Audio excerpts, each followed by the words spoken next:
Top, middle, or bottom? Depends. So again, so with her, well, do you want to maybe explain to the viewers what I mean by top, middle, or bottom? So, top means you're taking the active position in sex. Bottom meaning you're in French it's active passive. So it's gone back and forth over my life, but I tend to be, again, and this is evolving. I used to say, well, yeah, with men I'd rather be bottom after a certain point, or with transgender actually I like to be bottom. But the fact is I haven't had a lot of sex with women in the last few years. And is there a reason?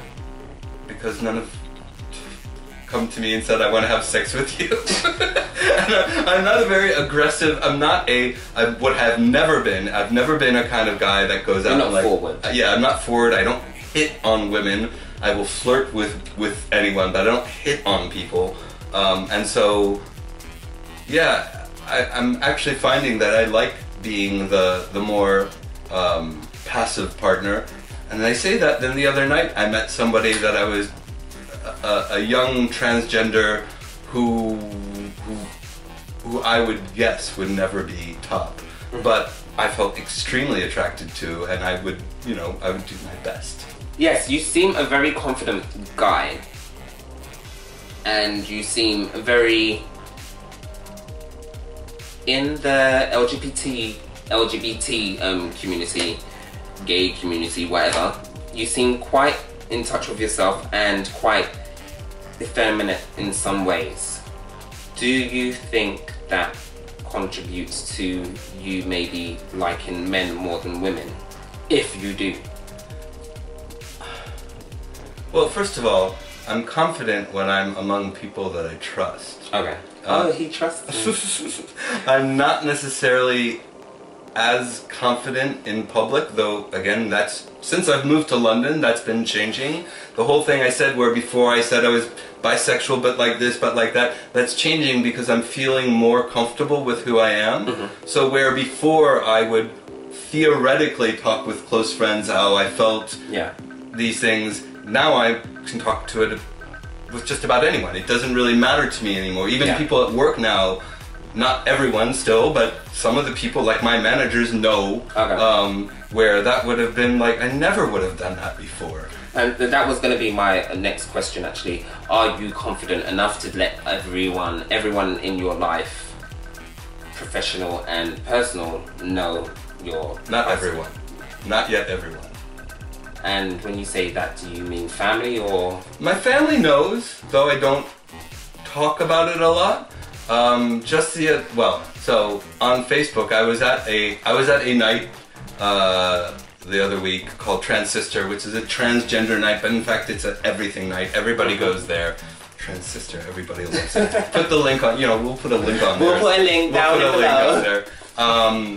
And I then put a picture up on Facebook of how I was dressed, and it wasn't anything actually that strange. I was dressed up in some lycra tights and a kind of army cap that a friend gave me, but I put it up on Facebook public, where before I would have put something like that just to the people, certain people, and my nephew liked it. So I mean, obviously my nephew must know at this point that I'm different from adventurous. Than his father. And I'm actually quite happy with that. So yeah, little by little things are changing. It's not complete, and at the same time I don't feel I need to go out like at work.